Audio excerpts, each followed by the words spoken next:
Good morning students, welcome again. बच्चों, आज का जो हमारा टॉपिक है वो है केम साइकिल। प्रीवियस क्लास में इसकी हिस्ट्री के बारे में डिस्कशन किया था और आज केम साइकिल के बारे में अपने चर्चा करेंगे। बच्चों, जैसे आपको मैंने बताया था कि जो केम साइकिल है ये किन के अंदर चलता है, जो सकुलेंट जीरोफाइट्स हैं, मांसोलभिद जो मृदभिदी प्लांट्स हैं, उन पौधों के अंदर केम साइकिल चलता है। ठीक है, और जिन प्लांट्स के अंदर केम साइकिल चलता है that is also called is came plants. उनको क्या बोलते हैं? केम प्लांट्स बोलते हैं। और उनकी महत्वपूर्ण विशेषता क्या है कि जितने भी केम प्लांट्स हैं वे क्या करते हैं, दिन के समय स्टोमेटा उनके बंद रहते हैं और रात के समय उनके स्टोमेटा खुल जाते हैं।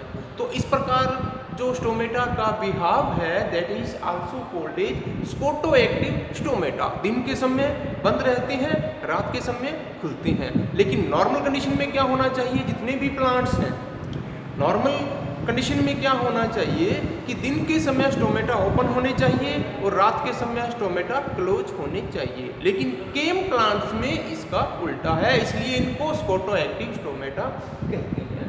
ठीक है, तो बच्चों इसमें क्या होगा कि जैसे ही नाइट होगी इनके जो स्टोमेटा है वे ओपन हो जाएंगे।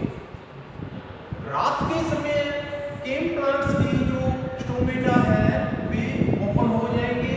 जब स्टोमेटा ओपन हो जाएंगे तो आपको मालूम है कि exchange of gases like CO2 and oxygen, okay, जो ये कार्बन डाइऑक्साइड है और ऑक्सीजन है, इनका एक्सचेंज होता है जैसे ही स्टोमेटा ओपन होंगे। तो रात के समय जब भी स्टोमेटा ओपन होंगे, ठीक है, तो बच्चों क्या होगा, जो एनवायरनमेंट की जो CO2 है, कार्बन डाइऑक्साइड है, उसको सबसे पहले यहाँ आप देखो जो PEP फॉस्फोइनोल पाइरुविक एसिड है, सबसे पहले क्या करेगा, एटमॉस्फेयर CO2 को कैप्चर करने का काम करेगा, एक्सेप्ट करने का काम करेगा। जो फॉस्फोइनोल पाइरुविक एसिड है ये क्या करेगा, अब इसका किसमें अपचय होगा, किसमें रिडक्शन होगा, ऑक्सिनोल acetic acid. Phosphoenolpyruvic acid environment की कार्बन डाइऑक्साइड को ग्रहण करके, एक्सेप्ट करके, कैप्चर करके पेप्टेज एंजाइम की हेल्प से converted into oxaloacetic acid, shortcut में OAA बोलते हैं। कार्बन की संख्या इसमें कितनी है? 4।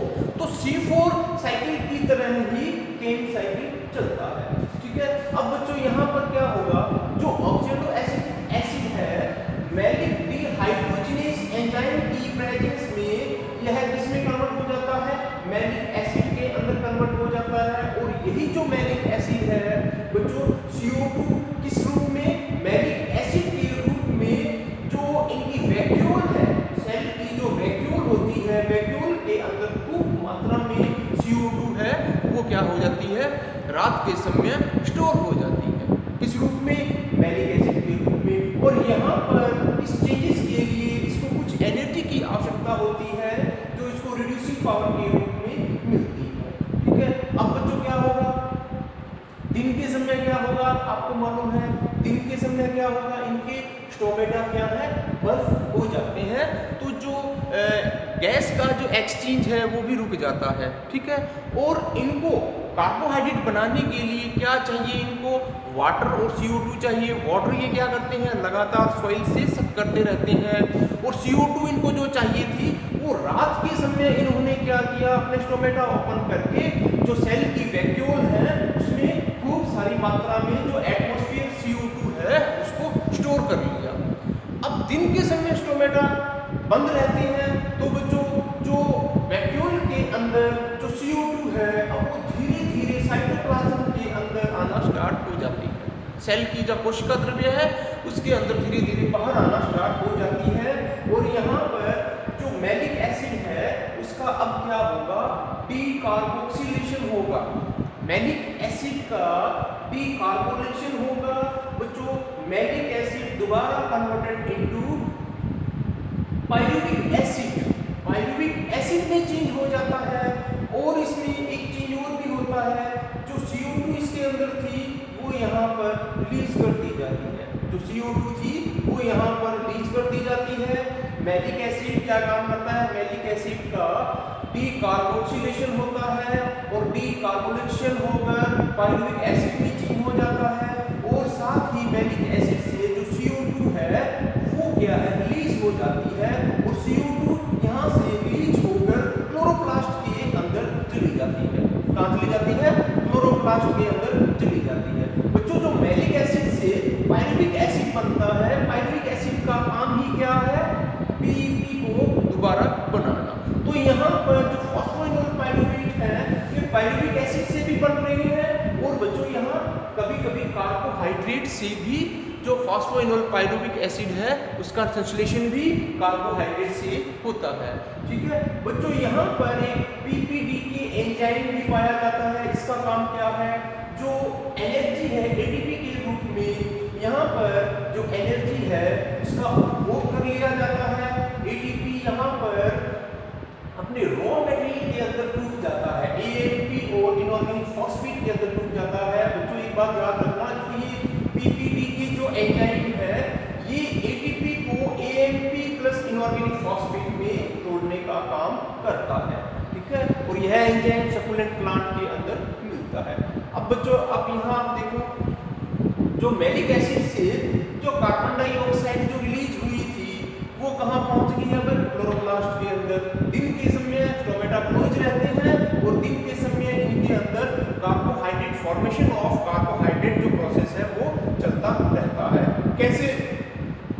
दिन के समय जो मैलिक एसिड से जो कार्बन डाइऑक्साइड जो रिलीज हुई थी वो क्लोरोप्लास्ट के अंदर चली जाती है, यानी C3 साइकिल में पहुंच जाती है। C3 साइकिल क्लोरोप्लास्ट के अंदर चलता है। तो बच्चों C3 जो साइकिल है, C3 साइकिल के अंदर CO2 को कैप्चर करने वाला, एक्सेप्ट करने वाला जो ग्राहक है वो है RUPP, राइबोलोज biphosphate. राइबोलोज biphosphate rubisco enzyme की हेल्प से CO2 को कैप्चर करके किसमें चेंज हो जाता है? P3PGA phosphoglyceric acid. ठीक है बच्चों, ये C3 साइकिल चलता है। विभिन्न प्रकार के इसमें कार्बन यौगिक बनते हैं, ग्लूकोज की फॉर्मेशन होती है, ये देखो, और दोबारा RUMP राइबोलोज मोनोफॉस्फेट बन जाता है और यही RUMP द्वारा किसको बना देता है? RUPP को। इस तरह ये क्या है? C3 साइकिल चलता रहता है और इस C3 साइकिल में जो मैलिक एसिड है, मैलिक एसिड ने जो CO2 रिलीज की उसको C3 साइकिल के अंदर जो RUPP है वो कैप्चर कर लेता है और C3 साइकिल को यहाँ पर C3 साइकिल चलना स्टार्ट हो जाता है और इसका रिजल्ट क्या मिलता है? सिंथेसिस ऑफ कार्बोहाइड्रेट, यानी ग्लूकोज का निर्माण होता रहता है। तो बच्चों ये था कैंट साइकिल जो कि सकुलेंट प्लांट्स या जीरोफाइट्स जो सकुलेंट्स हैं उनके अंदर मिलता है। तो बच्चों इनमें किंग प्लांट्स जो हैं नाइट के समय स्टोमेटा इनके ओपन हो जाते हैं और दिन के समय इनके स्टोमेटा बंद रहते हैं। नाइट के समय ये क्या करते हैं? CO2 को अधिक से अधिक मैलिक एसिड के रूप में स्टोर कर लेते हैं और दिन के समय यही मैलिक एसिड का डीकार्बोक्सिलेशन होता है और CO2 रिलीज कर देते हैं और CO2 क्लोरोप्लास्ट में C3 साइकिल में एंट्री करती है और फूड सिंथेसिस होता है। तो बच्चों ये जो पथ था ये किंग साइकिल के द्वारा जो सकुलेंट प्लांट हैं उनके अंदर भी कार्बोहाइड्रेट की फॉर्मेशन होती है।